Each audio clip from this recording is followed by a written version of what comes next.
번째가 이제 클리니컬 페이즈 1 트라이얼을 1235명의 환자로 해요. 물론 처음부터 1235명으로 시작했던 건 아니고 여기서 이제 그 첫 번째 이 트라이얼의 일부를 가지고 이제 NEJM의 논문에 나갔는데 거기 라스트워서가 딱 눈에 들어오더라고요. 리바스라고 하는 UCLA 교수님인데 이분이 어떤 분이냐면은 제가 논문을 찾다 보니까 파이저의 엔타이 CTLA4 임상 3상을 실패한 그런 분이에요. 그러니까 이분은 이제 칼을 가는 거죠. 그래서 이분이 이제 처음에 한 10명 남짓으로 시작을 해가지고 하는데 엔타이 CTLA4를 해봤으니까 너무 좋은 거예요. 그래서 이분이 경영진에 나서 한 말이 뭐였냐면은 이대로 임상시험을 끝나면 나는 눈을 감지 못할 거다. 늘려라. 막 늘리기 시작했고요.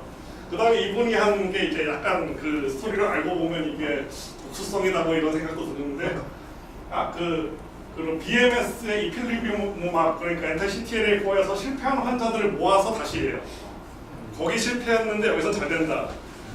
그래서 여기 보면은 이제 실패한 애들과 그냥 환자들을 봤을 때 별로 리스폰스가 차이가 안 나요. 그래서 이게 어떻게 보면은 또 이 약의 우수성을 보여주는 거죠. 이게 가장 좋은 약인데 여기서 안 되는 애들도 우리 고칠 수 있다. 이거를 보여주는 거죠. 그래서 이게 어떻게 보면은 하나의 또 큰 획을 그을 만한 일이었고 두 번째가 이제 역시 FDA하고 긴밀하게 일한 게 중요한 포인트였다고 하고요. 그래서 당시에 이제 브레이크스루 테라피 데시그네이션이라고 하는 제도가 막 시작했을 때 이제 머크에서 그 제도를 알고 이 제도를 활용해가지고 실질적으로 이제 BMS보다 3개월 먼저 FDA 어프로벌을 받아내요. 그러니까 어떤 레귤레이션 기관을 이해하는 데서 온 그런 승리였던 것 같고 그 다음에 이제 그래서 머크하고 BMS가 정면으로 붙은 게 이제 난스몰셀 롱캔서에 대한 그런 퍼스트 라인 그러니까 가장 먼저 그 환자에게 이 약을 투여하는 거에서 이제 한번 붙었는데 여기서 PD-L1에 대한 바이오마커를 머크는 일관적으로 사용하고 있었어요. 그런데 그런 바이오마커를 이용한 컴패니언 다이어리스틱스가 사실은 별로 사람들이 좋아하는 건 아니에요. 왜냐하면은 회사 입장에서는 잠재적인 환자를 없애는 거예요. 그러니까 100명을 치료할 수 있는데 이 마커가 있는 50명만 한다. 그럼 회사 입장에서는 손해죠. 그럼 환자 입장에서는 어때요? 환자 입장에서도 될지 안 될지 모르는데 받아볼 수 있는 기회를 제거하는 거기 때문에 상당히 비난을 받았던 건데 여기서 이제 머크는 50% 이상의 그런 PD-L1 발현 그리고 BMS는 1에서 5% 정도로 이렇게 했는데 결국은 머크는 상상에서 성공하고 BMS는 실패를 해요. 그러면서 이제 사람들이 깨달은 큰 교훈 중에 하나가 그거죠. 이런 약을 결국은 임상의 성패 자체가 환자를 어떻게 선택하느냐에 따라서 달라질 수 있다. 이게 되게 중요한 포인트가 되고 결국 그러면서 바이오마커라고 하는 게 정말 중요하다. 그런 결론이 나게 되고요. 네 번째 이것도 정말 기가 막힌 건데 이제 사람들이 이런 이뮤노테라피를 하다 보니까 결국은 어떤 이뮤노테라피라고 하는 건 이뮤노제닉하다는 건 뭐예요? 뮤테이션이 많이 일어나면 많이 일어날수록 걔네들이 포텐셜 엔티전이 되기 때문에 이뮤노테라피가 잘 들을 확률이 높겠죠. 그래서 그런 거를 이제 또 새로운 마커로서 내세운 거예요. 근데 새로운 마커로서 내세웠는데 기존의 FDA 어프로벌은 뭐 간암에 대한 거, 위암에 대한 특정 암에 대한 그런 어프로벌이었는데 여기서는 어떤 종류의 암이든지 특정 그런 어떤 지네틱 피처, 그러니까 그런 DNA 미스매치 리페어에 문제가 있거나 마이크로 센트라이트 인스테빌리티가 높은 그런 뮤테이션이 많을 그런 확률이 있는 그런 거를 피처로 해가지고 이제 그런 거에 대한 어프로를 받았어요. 이것도 어떻게 보면 하나의 획을 그을 만한 일이었던 것 같고요.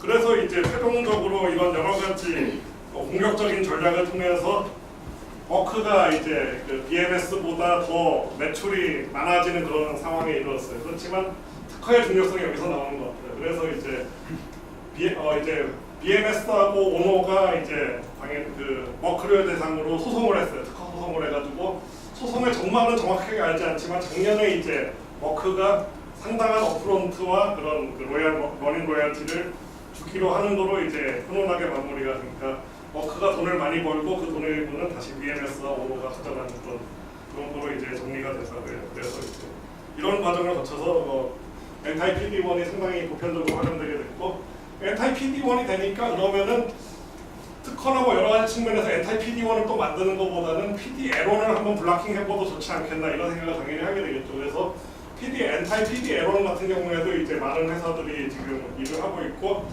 그래서 그 두 가지의 메커니즘을 보면은 라이간드 리셉터 페어로만 보면은 PD1, PD 에론만 있는 게 아니라 PDL2도 있고 이쪽에는 또 다른 리셉터들도 있고 그렇기 때문에 뭔가 효능이나 톡시시티가 다를 가능성이 꽤 있다고 생각하고 사람들이 시작했는데, 아직 얼마나 그거를 엄밀하게 비교했는지 모르겠지만은 전반적인 경향으로 봤을 때는 그 두 가지가 뭐 크게 차이가 없어 보인다. 그게 현재까지의 어떤 중론인 것 같고요.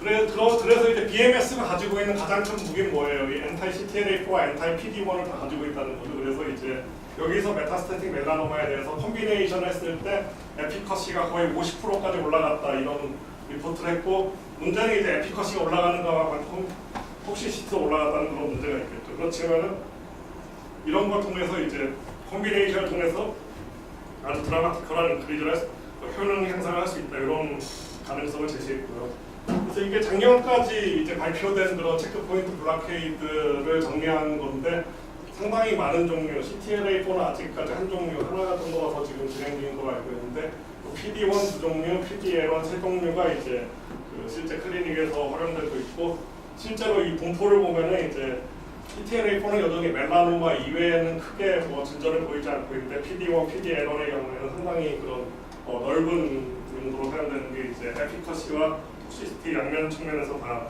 더 낮기 때문에 그렇다고 이제, 그래서 어떻게 보면 이뮤노온콜로지에서 PD1, PDL1에 대한 엔티바디가 대세가 되는 것 같습니다.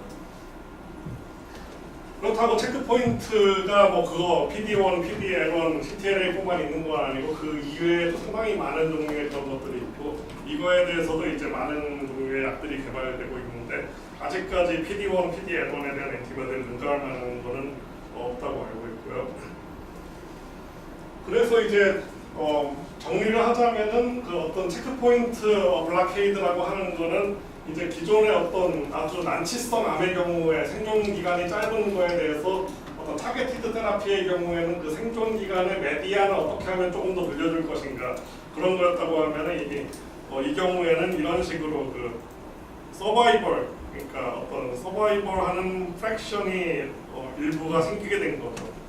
그게 이제 가장 중요한 거라고 볼 수 있고, 그래서 이제 만약에 리스폰딩 한다면 그 리스폰스가 상당히 좋다고 하는 게 장점이고, 그럼 단점은 뭐가 되겠어요? 이 그래프만 보면은 많은 그런 것이 나오는데, 단점은 여전히 리스폰드 하지 않는 사람이 많다는 거죠. 그러면은 이제 이 그래프를 보면 또 이제 뭘 해야 될지도 우리가 알게 되겠죠. 첫째로는 뭐겠어요? 첫째로는 어떤 사람이 잘 듣는가, 이 약이 상당히 비싸죠. 비싸고 또 클리니컬 트라이얼을 하는 데 있어서 그 성패를 가르는 것도 앞에서 바이오마커가 상당히 중요하다고 해서 이제 바이오마커를 개발해서 이제 그 리스폰더를 어떻게 하면 에스티메이션을 할 것인가. 그다음에 두 번째는 요거를 얼마나 이 위로 올릴 것인가. 그것에 있어서 이제 그 콤비네이션이라고 하는 것이 이제 중요할 수 있다. 이런 것을 이제 우리가 알게 됐고, 그러면 이런 거를 우리가 이 두 가지를 하기 위해서는 어떻게 해야 되겠어요? 결국은 어떤 기본적인 메커니즘 자체에 대해서 우리가 잘 알아야 되겠죠. 그래서 이제 남은 시간 동안은 그거에 대해서 지금까지 어떤 것들이 알려졌나 그거를 말씀드립니다.